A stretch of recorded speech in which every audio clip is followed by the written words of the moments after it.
Oke, halo semuanya, balik lagi bersama saya Raffi.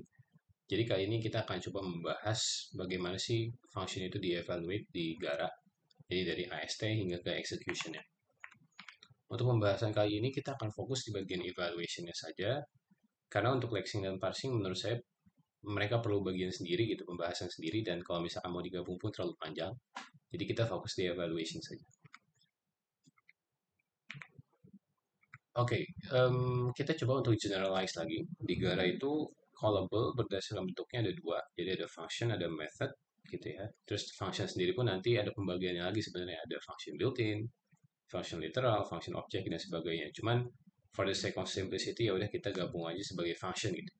Dan kalau misalkan berdasarkan behavior, callable ini bisa kita bagi ke dalam dua. Jadi ada recursive dan non-recursive. Nah, untuk mempermudah alur berpikirnya nanti ya.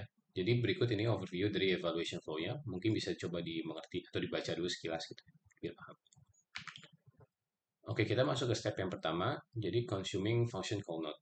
Nah, kalau misalkan kita lihat di evaluator Go, itu case-nya kan ada banyak banget. Cuman yang relevan di pembahasan kita ada dua, jadi ada case di line 53 dan case line 55, AST function dan AST function invocation. Nah, walaupun dua-duanya ini kayak namanya mirip, sebenarnya dua-duanya ini merefer ke hal yang berbeda gitu, dua hal yang berbeda. Simply put, AST.function itu sebenarnya represent function declaration statement. Nah, kalau misalkan function invocation itu represent function call. Jadi kayak misalkan statement itu kalau misalkan ada user baru mendeclare function kayak gitu. Dan kalau misalkan represent function call expression itu maksudnya gimana ya? Contohnya misalkan ada function yang di call gitu dengan argumennya dan sebagainya. Dan evaluator sendiri ini pun di eval invocation-nya itu dia akan membuat dot resolver baru, men-set node-nya, kemudian baru melakukan evaluation.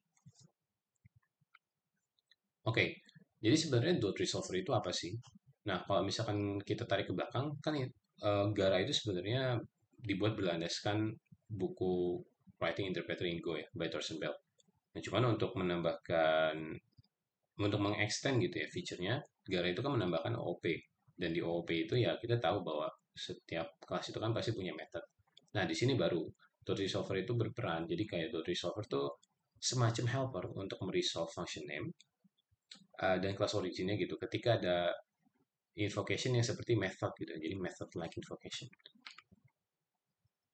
Oke, dot resolver itu punya function namanya setNode. Nah, sebenarnya di setNode ini ada dua bagian, bisa kita bagi jadi dua bagian besar gitu ya. Jadi yang pertama dia akan coba untuk memparse dan men-set receivernya di environment.resolver tersebut. Receiver itu apa? Well, sebenarnya receiver itu kayak sebuah entitas yang bisa memberikan jawaban nih. Ketika dot resolver itu mencoba untuk mencari sebuah nama gitu kan. Atau dalam kata lain sebenarnya receiver itu ya kelas yang punya method tersebut lah. Dan bagian kedua, kode ini akan mencoba untuk parsing dan setting function arguments gitu. As simple as that. Kemudian resolving callable. Nah, di .resolver.eval sendiri ini sebenarnya line of code-nya banyak, logiknya pengecekan banyak gitu ya. Cuman ada dua bagian utama yang bisa kita take notes di sini ya. Jadi ada satu branching, if else, di mana yang if-nya itu sebenarnya berfungsi untuk melakukan function name resolver, sorry. Sedangkan yang else-nya itu berfungsi untuk sebagai method resolving. Nah, di function resolving sendiri ini sebenarnya di-handle pada method eval from node di .resolver. Jadi kalau misalkan kita lihat di snippet yang kiri, line 194 sampai line 195 gitu. Jadi kita punya yang namanya function resolver, dan function resolver ini punya method yang namanya resolve.node. Resolve node. Nah, kalau misalkan kita lihat snippet yang kanan, function resolver itu juga punya method resolve by name. Nah, sebenarnya resolve by name ini dipanggil dalam resolve node. Cuman tidak saya masukin karena sebenarnya terlalu convoluted, jadi kita langsung skip saja ke main partnya gitu ya. Dari soft by name ini ketika receiver-nya itu nil, yang mana kita tahu kan kalau misalkan function, pure function lah gitu. Function itu kan pasti nggak punya kelas ya. Sorry, tidak belongs to class user defined class apapun gitu. Jadi receiver-nya pasti nil dan pasti kode yang di dalam kotak merah ini akan tereksekusi gitu. Dan ya identifier pasti akan return kalau memang misalkan function tersebut valid. Nah, untuk method sendiri sebenarnya under the hood-nya itu sama persis. Dia menggunakan function invoker resolve by name. Cuman di sini dia nggak menggunakan gadget atau perantara apapun, nggak ada proxy gitu ya. Nggak kayak resolve by node, resolve node. or something like that. Kenapa? Karena dia perlu mempas receivernya langsung gitu kan. Jadi ya di invoke langsung aja resolve by ini. Nah, kalau misalkan kita lihat di kode yang kanan, karena receivernya, karena method itu pasti punya receiver, jadi kodenya itu yang akan tereksekusi pasti either dari dua yang ada di kode merah ini, yaitu either, sorry, yang ada di kotak merah ini. Jadi either by resolve uniquely added method atau resolve from object. Nah, setelah evaluator ini berhasil melakukan resolve function atau method name gitu ya, baru tentunya kita evaluator akan melakukan function invocation. Nah, sebenarnya function invocation ini sama persis untuk invocation function dan method karena dua-duanya menggunakan function invoker gitu ya. Jadi menginvoke dengan gadget yang sama. Cuman kalau misalkan kita lihat pada bagian atasnya gitu ya, terdapat dua line of codes di atasnya itu yang menarik. Jadi ada env register function call dan juga ada env pop function call. Nah, sebenarnya dua line of codes ini berfungsi sebagai untuk memimik program stack atau program stack dan call frame gitu ya. Ketika memang ada function baru yang di-execute atau ketika ada return statement yang ter-execute. Kayak gitu. Nah, selanjutnya setelah melakukan invocation sendiri sebenarnya di dalamnya itu function invoker akan coba untuk memprepare invocation environment. Jadi kalau misalkan lihat di snippet yang atas, function invoker itu mencoba untuk membuat environment baru yaitu invocation environment dan fn traces dari running env atau parent env itu di copy ke invocation environment. Dan di method setup invocation env sendiri pun sebenarnya yang dilakukan adalah ya dia membuat environment baru, terus men-set this keyword kalau memang misalkan receivernya itu di Daniel atau ini adalah kelas gitu ya. Karena kan kita perlu kayak ini dot something atau this dot something gitu. Dan yang terakhir function arguments gitu di set di environment-nya. Nah, sebenarnya tapi kenapa kita perlu invoke environment sih gitu? Sebenarnya jawaban simpelnya adalah karena kita perlu closure gitu. Nah, coba kita cek example di kiri ini. Kalau misalkan di dalam env itu, kita punya pertanyaan, sebenarnya value of x itu berapa sih? Value of b itu berapa sih? Gitu kan. Kita kan mau pasti kalau misalkan x itu dia returnnya ke 0. Dan kalau b itu return ke whatever that is b yang ada di define di running env yang terdekat gitu ya. Nah, jadi closure ini tuh closure itu menggaranti function atau block kita tuh pasti bisa merefer atau meresolve identifier dengan value yang appropriate gitu. Nah, bagaimana in case kalau misalkan contohnya kayak B gitu ya, B itu nggak ada di inf tapi ada di parent env. Nah, kalau di Gara itu ketika ada let's say variable gitu ya, yang tidak bisa di refer atau di resolve dari environment yang sama, evaluator ini akan coba untuk propagate ke running environment atau ke parent atau ke outer environment. Dan itu terus dilakukan rekursif sampai nanti yang ke outermost, kalau misalkan outermost pun masih nggak ketemu ya udah di return not found. Oke, setelah kita punya environment yang sesuai gitu ya, selanjutnya pasti kan evaluator ini akan mencoba untuk mengevaluate function itu sendiri. Nah, lucunya kalau misalkan dilihat di line 77 ini, evaluator ini mencoba untuk mengeval function sebagai user defined block. Sebenarnya kan kalau misalkan kita pikir kenapa sebagai block gitu ya, aneh gitu kan, kan harusnya sebagai function. Nah, intuitively itu kan sebenarnya karena function itu basically block statement dengan argumen tambahan. Jadi sebenarnya nggak ada yang salah dengan implementasi seperti ini gitu, karena memang seperti itu. Dan kalau misalkan kita lihat di line 70, sebenarnya kan ada conditional untuk handling function built-in ya.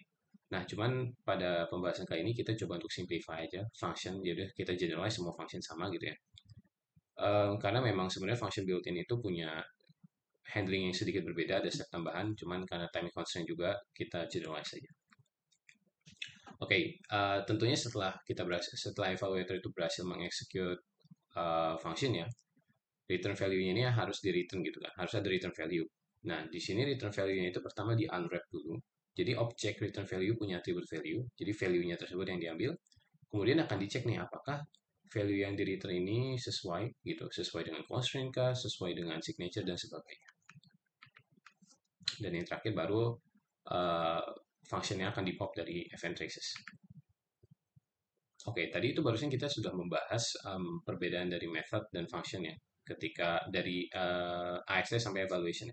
Nah, sekarang gimana kalau misalkan kita ngomongin recursion function? Padahal Gara itu kan nggak punya program stack, nggak punya call stack gitu, nggak punya call frame. Nah, kalau misalkan dilihat di function invoker .invoke ya, di bagian atas gitu ya. Contohnya di sini line 41 ada conditional untuk mengecek panjang event traces itu lebih dari 200.000 atau tidak. Nah, ini sebenarnya uh, implementasi Gara untuk menghandle recursion depth limit. Jadi kalau misalkan event traces itu lebih dari 200.000, ya udah artinya terjadi stack overflow gitu. Jadi return error. Nah, ini sebenarnya intinya dari gimana cara Gara bisa menghandle atau memaintain stack gitu ya. Jadi kalau misalkan kita trace back gitu ya, flashback sedikit ke bagian setting up invoke environment gitu. Setiap ada invoke environment baru, fn traces dari running env itu pasti akan di copy ke invocation environment gitu. Jadi environment baru itu kan pasti akan di-enclose dengan environment yang lama, dan itu akan terus dilakukan tuh berlapis-lapis. Jadi event traces akan selalu nambah setiap ada lapisan baru, hingga nanti yang ke innermost itu event tracesnya maksimal bernilai 200.000 gitu.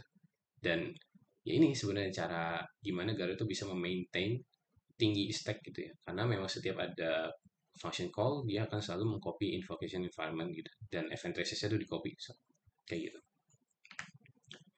Dan ya, yang terakhir itu ada bagian defer. Jadi kalau misalnya kita ingat, setiap ada